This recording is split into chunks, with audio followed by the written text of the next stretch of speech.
How to clear any exam in very less time.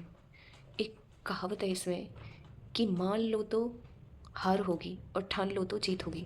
बहुत सारे student की problem रहती है कि भाई हम इतने कम टाइम में एग्ज़ाम को कैसे क्लियर करेंगे, क्या करेंगे। देखो, किसी भी एग्ज़ाम को क्लियर करने वाले तीन तरह के स्टूडेंट होते हैं। पहले वो जो पूरे साल पढ़ाई करते हैं, लेकिन लास्ट में वो पूरे साल अपना एक ब्लूप्रिंट बनाते हैं और उसमें उसी हिसाब से पढ़ाई करते हैं। उनके आर पढ़ने के सब कुछ डिसाइड होता है, प्री डिसाइड।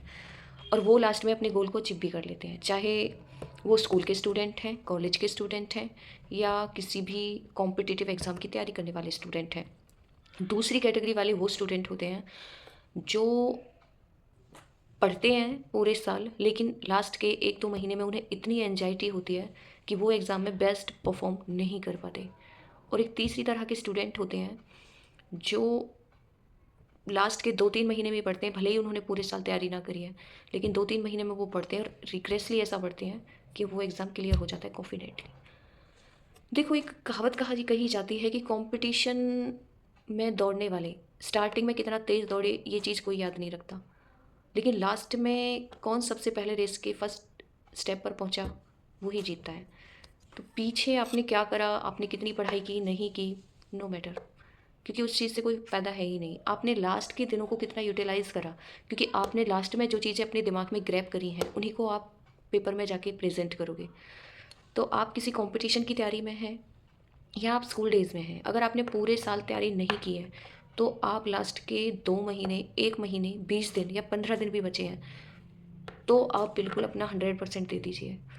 डेफिनेटली आपको रिजल्ट बहुत अच्छा मिलेगा। मैं आपको बता रही हूँ, बहुत सारे लोग ऐसे हैं जिन्होंने 20, 30, 15 दिनों में भी सिविल सर्विसेज जैसे एग्ज़ाम प्री क्वालिफाई कर दिए अपनी स्टडी से। तो स्कूल वाली जो एक टॉपर का वीडियो देख रही थी मैं, उन्होंने कहा था कि स्टार्टिंग में मुझे थोड़ी सी बीमारी के कारण मैं नहीं परफॉर्म कर पाई, बट लास्ट में 2 महीने मैंने डेडिकेटेडली 11-12 घंटे पढ़ाई करी and she got rank 1 there state. और इसी तरह से स्टार्टिंग में आपने कुछ पढ़ा, नहीं पढ़ा, वो छोड़ो और अब पढ़ो। और कई बार पता है क्या होता है, हमारे पास टाइम होता है, डेज़ होते हैं, सारे सोर्स भी हैं, लेकिन हम पढ़ नहीं पाते जबकि हम पढ़ना चाहते हैं। ऐसा क्यों होता है? ऐसा इसलिए होता है क्योंकि आपके अंदर की जो एंजाइटी और जो पास्ट रिग्रेट है ना, वो आपको इतना हॉन्ट कर देते हैं कि आप अब जो परफॉर्म कर सकते थे वो भी परफॉर्म नहीं कर पाते। इसलिए अपने फ्यूचर में कि कितने मेरे परसेंटेज आएंगे या पास्ट में मैंने नहीं पढ़ा, उन दोनों को उठाओ और जला दो। और अपने प्रेजेंट जो कि आपके पास गिफ्ट है उस पर ध्यान दो। रिजल्ट पर ध्यान मत दो, बस आप ये सोचो कि मेरा एग्ज़ाम अब है और उसकी 100% तैयारी करो। डेफिनेटली आप अच्छे मार्क्स से पास होंगे।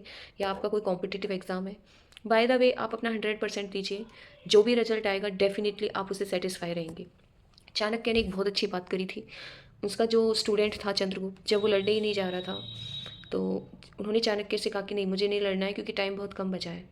तो चाणक्य ने कहा कि टाइम को मत देखो, तुम ये देखो कि अगर तुम लड़ोगे, भले ही तुम हार भी गए, कम टाइम में तुम हार भी गए, लेकिन तुम इस रिग्रेट से ज़िंदगी भर बचे रहोगे कि मैंने कोशिश नहीं की। तो कम से कम आप जहाँ भी हो, जैसे भी हो, अपनी कोशिश करें। और देखो, कोशिश करने वालों की कभी हार नहीं होती। तो पॉजिटिव रहें और कोशिश करें। और अपने पास्ट और फ्यूचर देखो, हमें रिजल्ट रिजल्ट हमारा कैसा आएगा ये हम फ्यूचर से जोड़ते हैं, और हमने कितना टाइम ख़राब कर दिया पास्ट, तो दोनों ही चीज़ें नेगेटिव है। तो सपोज करो कि हमारा जो प्रेजेंट है ये हमारे पास है, इसमें हम अपना 100% देते हैं। क्या पता भगवान सोच के ही बैठा होगा कि अगर ये ऐसे मेहनत भी कर लेता है तो मैं इसको ये सारी चीज़ें दे दूँगा, या वो चीज़ आपके नसीब में ही लिखी हो। सोचना ही है तो पॉजिटिव सोचो ना, नेगेटिव क्यों सोचते हो। वो चीज़ आपको 100% मिल जाएगी, कुछ ना कुछ सीखोगे।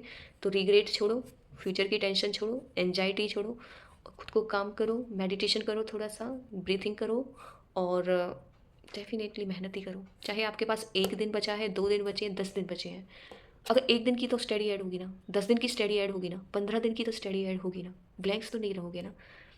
तो बैठ कर सोच के एनजाइटी लेने से बेटर है कि उस चीज़ को स्टार्ट करो। चाणक्य की बात को मैं फिर से दोहरा देती हूँ।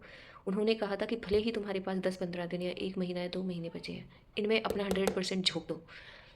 रिजल्ट का तुम सोचो मत, पर कम से कम जो भी रिजल्ट आएगा उसके बाद तुम्हें एक संतुष्टि तो रहेगी कि जो टाइम मिला था मुझे अवेयरनेस के साथ, कम से कम उसमें मैंने अपना 100% दिया।